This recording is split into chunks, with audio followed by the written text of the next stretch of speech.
Hello viewers, আশা করি আপনারা সবাই ভালো আছেন। তো আজ আপনাদের দেখাবো কই মাছের ভুনা। তো কই মাছ নর্মালি কিন্তু কাঁচা কাঁচা অবস্থায় ভুনা করলে এটার স্বাদ অনেক ভালো লাগে, তবে সেটা যদি দেশি কই হয়। কিন্তু এই যেসব চাষের কই আমরা খাই ঢাকায় শহরে বা বিভিন্ন শহর অঞ্চলে, এইগুলা একটু বেশি করে ভাজি না করলে পরে ভালো লাগে না, আর কাঁচা কাঁচা খাইলে পরে কেমন একটা গন্ধ লাগে।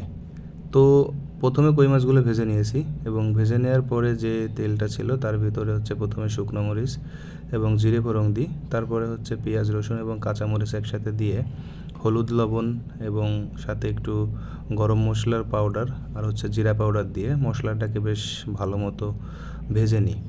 কারণ হচ্ছে মশলাটা যত বেশি ভেজে নেওয়া যায়, আমি মনে করি মশলাটা যত বেশি ভেজে নেওয়া যায় তত বেশি স্বাদ হয়।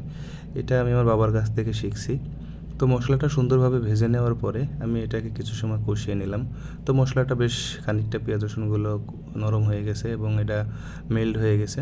এখন একটু হালকা পরিমাণে পানি দিয়ে পানিটাকে ফুটিয়ে নেব। তো পানিটা যখন ফোটা শুরু হবে তখন হচ্ছে কই মাছগুলো আমি এই তরকারির ভেতরে মশলার ভেতরে দিয়ে দেব।